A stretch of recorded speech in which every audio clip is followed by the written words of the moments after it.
Now to news out of our nation's capital as House Republicans say they impeached Homeland Security Secretary Alejandro Mayorkas for failing to stop the crisis at the southern border.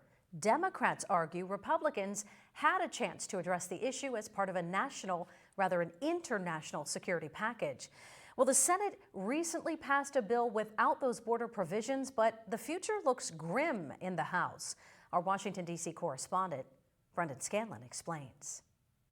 Much more has to be done, of course, to secure the border, and what the Senate produced this week is silent on that issue. Speaker of the House Mike Johnson is pushing back on the Senate's $95 billion foreign aid package that was passed a couple of days ago.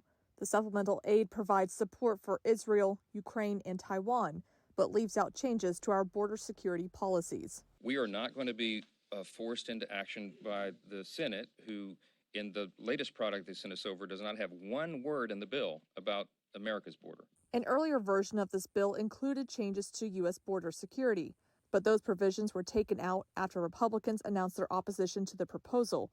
Some even stated they hope to keep the border crisis as an issue for the 2024 election cycle.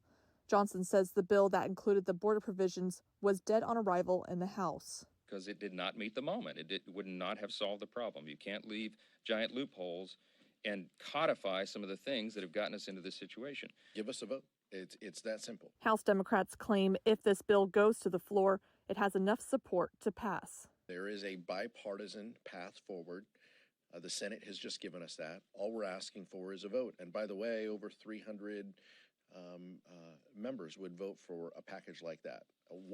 So the question isn't for House Democrats. The question is for Speaker Johnson. What is he afraid of to put national security first, to help our country, to push back and push back against Putin, and to make sure that our country is protected? Speaker Johnson says House Republicans are working on ideas to address the border crisis. In Washington, Rachel Knapp, Erie News Now.